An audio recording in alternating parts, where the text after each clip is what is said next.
Uma igreja mista, uma parte de judeus e uma parte de gentios, e por causa disso havia algumas divergências naquela igreja, e eram divergências por coisas muito pequenas, coisas insignificantes, né?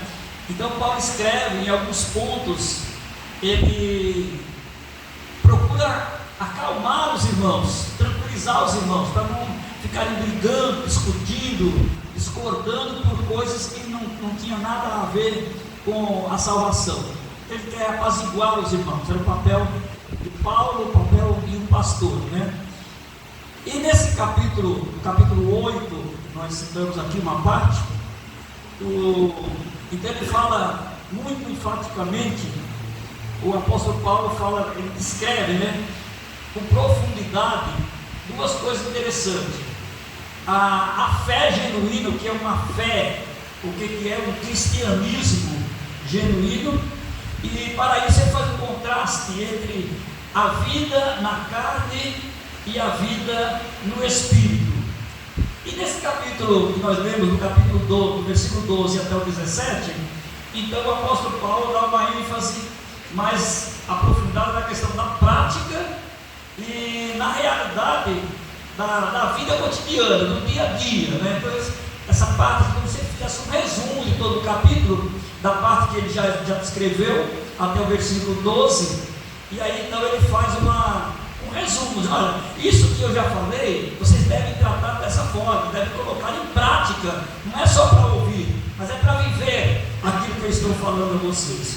Então, começamos falando sobre o viver na carne, que o apóstolo Paulo fala tanto, principalmente nesse capítulo 8, o viver na carne e as suas consequências. Qual é a consequência de uma vida na carne? A consequência, Paulo deixa claro, a consequência é a morte. Se vocês insistirem em viver na carne, viver a natureza carnal, o resultado disso é a morte. Morte para Paulo aqui não é a morte física, é a morte espiritual. O resultado de uma vida na carne é a morte espiritual. O viver na carne, irmãos, não é uma coisa isolada, é um padrão de vida, um modo de vida em que as pessoas sem Cristo, eles vivem, é um padrão de vida. Nesse sentido, eu gostaria de falar com os irmãos que há três tipos de práticas, 3 níveis de prática que a gente pode meditar na questão da vida na carne, nesse padrão em que o mundo vive sem Deus. O primeiro deles é aquela prática que a gente repudia, nós como crentes dizemos assim: isso nós não podemos fazer porque nós somos crentes, não podemos viver como o mundo vive, não podemos praticar como o mundo pratica determinadas coisas.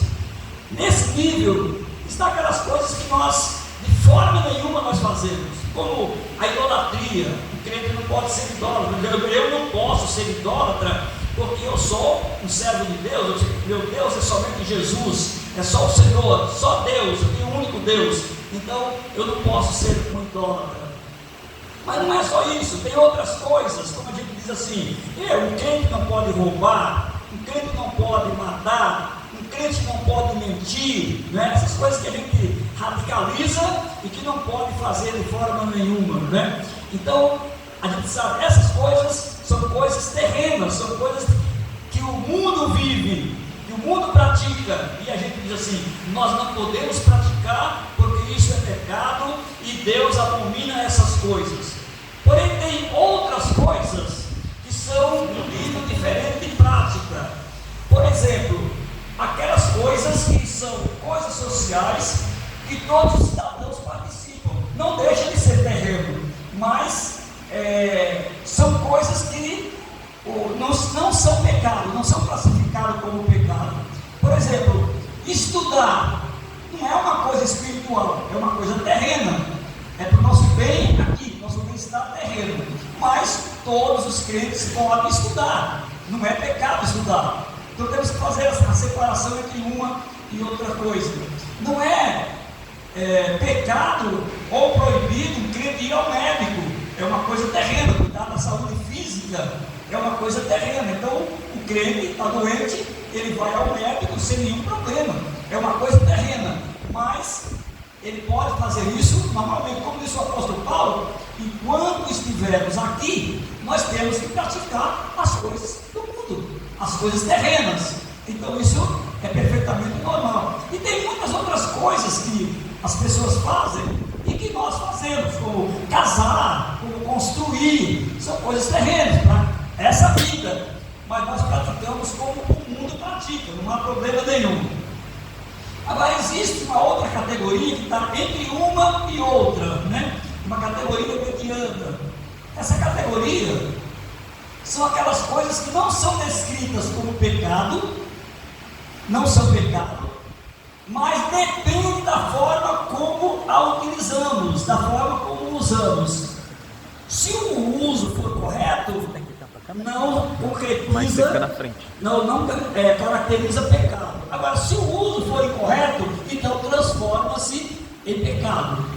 E daí tem uma série de coisas, né?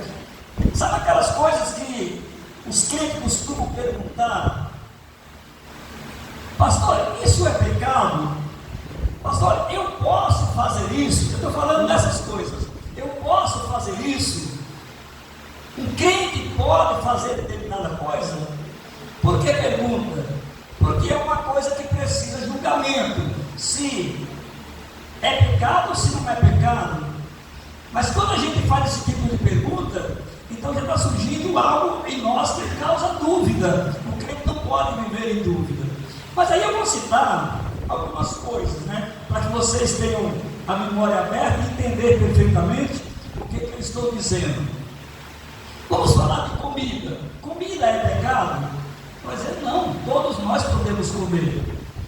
Mas quando a comida ela se torna um mal para o nosso corpo físico, então ela é pecado. Você sabe que comer muito açúcar vai causar mal para o seu corpo, não vai? Então você comer açúcar é pecado? Não, você coloca o açúcar no café, você coloca o açúcar em um monte de alimento. Mas quando você exagera e quando você começa a prejudicar a sua saúde por causa do uso do açúcar em excesso, então você está cometendo pecado. Mas o crente não acha que é pecado, né? Ele vai numa festa, ele come bolo à vontade, né? Ele come gordura à vontade, ele bebe leite à vontade. Então ele não acha que isso é pecado, porque ninguém nunca falou que isso é pecado.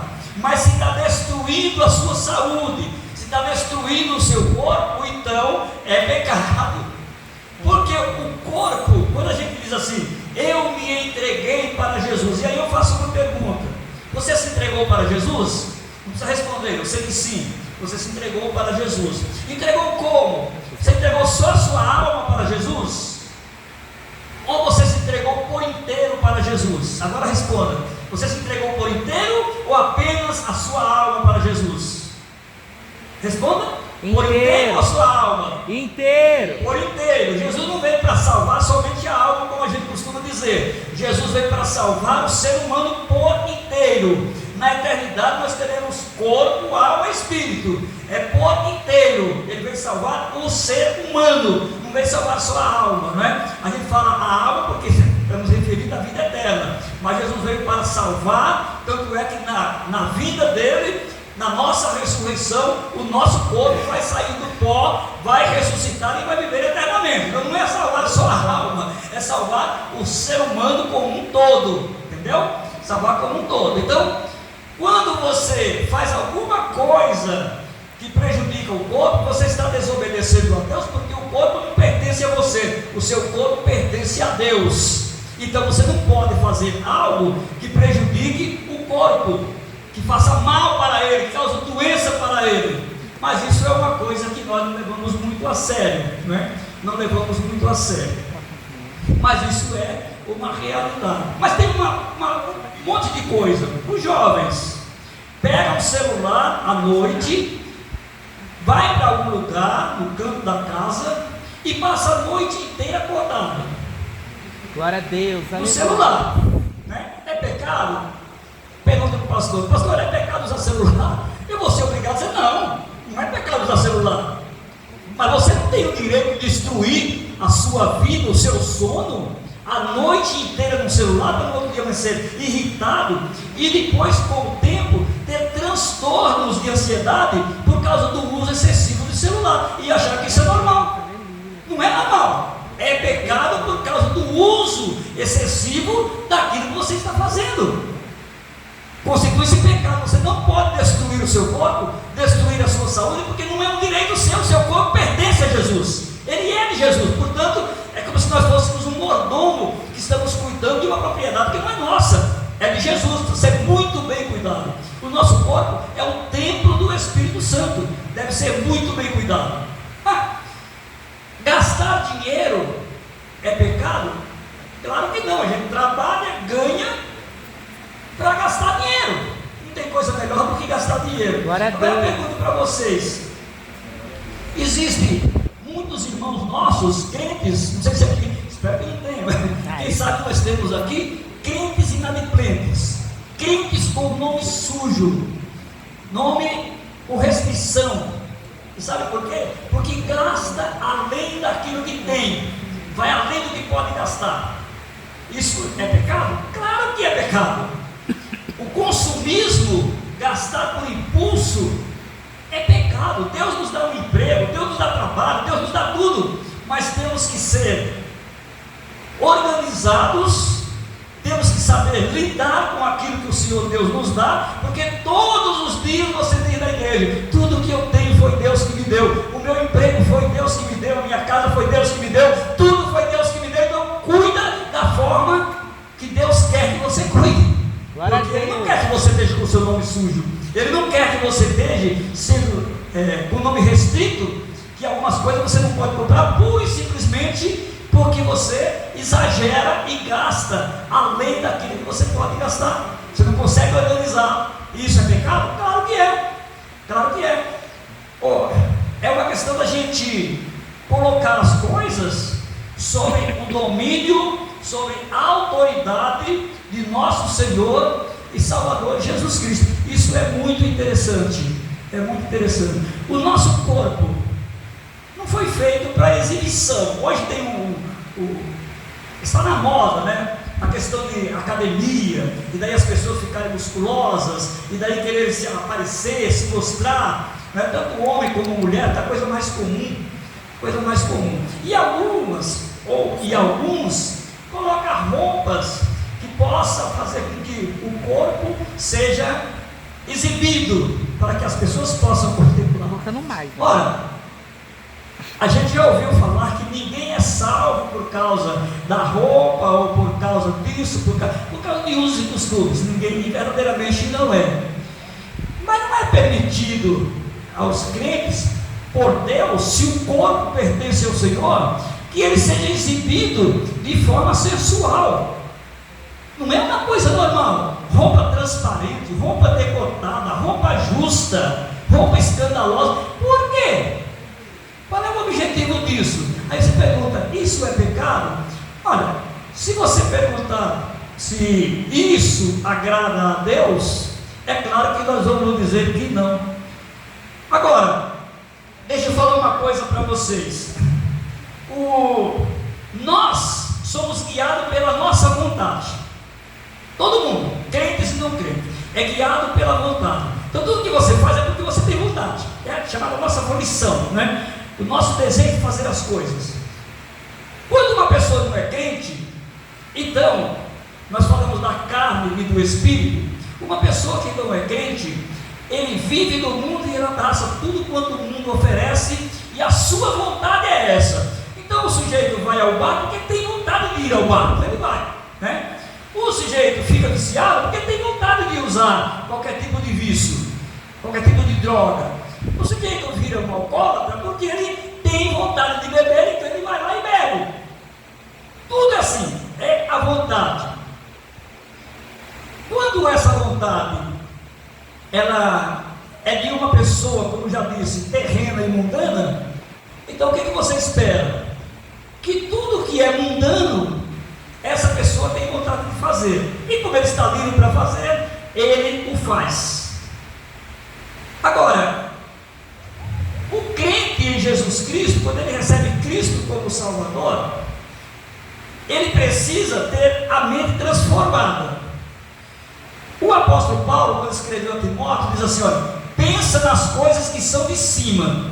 Eu quero que vocês prestem bem atenção nisso. Pensa nas coisas que são de cima. Por que você, quando vai fazer uma pergunta, se é pecado ou não, você pergunta olhando para o mundo? Se o mundo faz isso, eu posso fazer? Porque você está pensando, a sua vontade é de acordo com a vontade mundana. Se a sua vontade estiver centrada em Deus, então você vai pensar de forma diferente. O apóstolo Paulo disse: pensa nas coisas que são de cima. Você é um cidadão do céu, a sua construção está para cima, não está nas coisas terrenas. Você não vai viver eternamente aqui. Então pensa na construção das coisas divinas. O apóstolo Paulo fala em 1 Coríntios, no capítulo 3, que eu, como sábio arquiteto, disse ele, lancei o fundamento. Fundamento é fundação, né? Lancei as estacas, lancei as vigas, e outro edifica sobre esse fundamento. Mas cada um veja como edifica. Então a nossa vontade deve estar centrada nisso, na palavra dos apóstolos, na palavra dos profetas, na palavra bíblica. Nossa vontade deve estar alinhada com a vontade de Deus. Quando a gente alinha a nossa vontade com a vontade de Deus, quando é transformado os nossos pensamentos, então a gente começa a ter vontade das coisas celestiais, começa a planejar as coisas celestiais. É por isso que a gente tem muito mais apetite para as coisas do mundo do que para as coisas espirituais, para as coisas terrenas do que para as coisas espirituais. Bom, para ser sincero, a gente tem uma reunião na terça-feira de homens e de mulheres que se reúnem para comer, e aí vai bastante gente. É pecado? De espécie nenhuma, e nem é glutonaria, não é nada, é a coisa melhor que a igreja faz. Estar em comunhão, conversando e tratando de coisas boas, é um momento sadio, especial, mas é terreno. Isso tem alguma coisa com a vida espiritual? Tem, por causa da comunhão que nós construímos ali. Mas é comida como qualquer cidadão faz, vai a lanchonete, vai ao restaurante e lá come à vontade, daí faz a mesma coisa. Não é pecado fazer isso, pelo contrário, não me diga que eu estou reprovando, estou dizendo que é muito bom para a igreja isso, desenvolve muito bem. Mas quando se fala das coisas concernentes às espirituais, esforço para as coisas espirituais, não temos a mesma força. Não temos a mesma força. O número de pessoas que participam das convocações para os trabalhos espirituais é sempre menor. Então a oração é vazio. A oração é uma coisa boa, faz mal a oração, faz bem para o crente, ela é essencial. Tanto é que Jesus diz: vocês precisam orar. Para sobreviver, precisam orar. E por que os cultos de oração são vazios? Porque nós não queremos orar, não temos vontade de orar. O tempo que nós gastamos no celular, por que não gastamos lendo a Bíblia, meditando nas coisas de Deus? Porque não nos interessa mais, a nossa vontade está mais ligada às coisas terrenas do que às coisas espirituais. E isso muda. No momento em que você começa a se preocupar com as coisas espirituais, então você começa a ter prazer com as coisas espirituais. Prazer em orar, prazer em cantar, prazer em estar na casa do Senhor, como disse Davi. E eu me alegrei muito quando me disseram: vamos à casa do Senhor. Aí as coisas começam a mudar. Então, isso é muito importante para a nossa vida. Estou falando daquilo que não é pecado, mas se torna pecado conforme o uso que fazemos de determinadas coisas. E isso é o nosso maior perigo. Louvado seja o nome de Jesus. Eu queria ler com vocês Efésios capítulo 4, versículo 17 ao 19, onde fala do padrão divino. Vamos lá, bem alto, quero ver todo mundo lendo. Eu digo isto: testifico no Senhor, para que não andeis mais como andam também os outros gentios, na vaidade da sua mente, desvencidos de entendimento, separados da vida de Deus pela ignorância que há neles, pela dureza do seu coração, os quais, havendo perdido todo o sentimento, se entregaram à dissolução, para com avidez cometerem toda a impureza. Então Paulo escreve a carta para a igreja de Éfeso, e ele diz: antes vocês eram assim, a vontade de vocês era a vontade terrena, era mundana, mas isso tem que mudar. Isso tem que mudar. Se vocês conhecem a Cristo, então isso precisa mudar. E aí ele mostra a mudança que precisa ser feita. Bom, continuando, uma vida transformada, depois que a gente recebe Cristo como Salvador e a nossa vida é transformada, então o padrão de vida é o que está no capítulo 20 ao versículo 24, aí mesmo nesse capítulo 20, 24. Mas vós não aprendestes assim a Cristo, se é que o tens ouvido e nele foste ensinados, como está a verdade em Jesus. E quanto ao trato passado, vos despojeis do velho homem, que se corrompe pelas concupiscências do engano, e nos renoveis no espírito da vossa mente, e vos revistais no novo homem, que segundo Deus é criado uma verdadeira justiça e santidade. Eu acredito que vocês entenderam perfeitamente. Paulo está falando de duas condições: uma prática de pessoas que estão envolvidas com as coisas terrenas, portanto uma vida pecaminosa, e depois da transformação, o modelo de vida que eles devem seguir. Então, se nós somos crentes e buscarmos as coisas do Espírito, e quando ele diz que o efeito, o resultado da carne é a morte, o resultado da vida, o resultado do Espírito, a vida espiritual, é a vida eterna. Se vocês fizerem isso, se pelo efeito da graça, do poder de Deus, vocês mortificarem a carne, então vocês terão vida. Precisamos mortificar os desejos terrenos para dar ênfase às coisas espirituais. É isso que temos que fazer. O Espírito que nós recebemos, porque cada crente, cada homem, cada mulher que recebe Cristo como Salvador, porque Deus, Ele é comprometido, Ele tem propósito e não faz nada em vão. Tudo quanto Ele faz é porque Ele tem um propósito. Então quando Ele nos chama para a salvação, não é uma brincadeira, Ele quer te salvar de verdade. Ele quer que sejamos salvos. Não é para ser crente por um dia, não é para andar vacilando entre dois pensamentos, não é para andar cocheando entre dois pensamentos, porque sempre Deus chamou: olha, você precisa ter uma vida genuína, uma vida legítima, precisa ser crente de verdade. Então Ele chama, e quando Ele nos chama e nós recebemos Cristo, então Ele nos concede o seu Espírito, o selo do Espírito Santo. Todo crente tem o selo de Cristo, o selo do Espírito Santo, é a garantia da nossa salvação. Então quando nós recebemos Cristo, nós recebemos essa garantia. O Espírito que recebemos é a confirmação das promessas que Ele tem feito nas nossas vidas. Isso é bom, né? Você está seguro daquilo que Deus prometeu e a forma como Ele cumpre as suas palavras. Só que nós também precisamos ser firmes e constantes, como diz em 1 Coríntios no capítulo 15, e o versículo 56. Precisamos ser firmes, constantes e inabaláveis na presença do Senhor para desfrutarmos dessas bênçãos de Deus. Se mortificardes a carne pelo Espírito, então viverão. Isso a gente vai levar gravado no nosso coração. Não devemos viver inclinado para as coisas terrenas, inclinado para as coisas da carne. Devemos mortificar esses desejos e viver a vida cristã, a vida do Espírito. É isso que nós temos que fazer. Não somos mais servos, ou não somos mais escravos, somos filhos. No versículo 15, a gente leu que fala assim: porque vocês, agora está falando de crentes, aqueles que tiveram a sua vontade, os seus desejos transformados, mente transformada, passaram a pensar de forma diferente, passaram a pensar nas coisas do alto. Então ele diz: vocês não receberam o espírito de escravidão para outra vez andares atemorizados. Esse espírito de escravidão, porque Paulo fala muito sobre a liberdade cristã.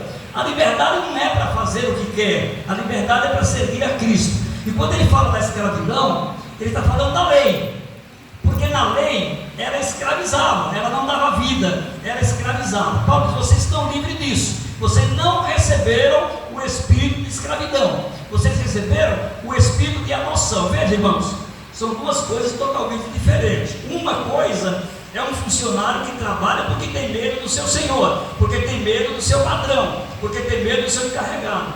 Outra coisa é um filho que está dentro de casa, que é herdeiro e ele conhece os bens do seu pai, e ele trabalha porque ele diz: isso aqui futuramente é meu, se é do meu pai é meu, então eu não trabalho porque sou obrigado, eu trabalho porque eu tenho amor a isso, eu sou herdeiro disso, eu devo cuidar disso como se fosse o próprio dono. É totalmente diferente. O escravo, ele trabalha porque tem medo, o filho trabalha porque tem amor, porque ele é herdeiro. E Paulo diz: você não é escravo, você recebeu o espírito de adoção, você foi transformado em filho, para dizer pai, para dizer papai, para chamar Deus de papai. Então você recebeu o espírito de adoção de filho. Você não é mais escravo, você é filho. Então isso é muito sério, muito significante na nossa vida espiritual.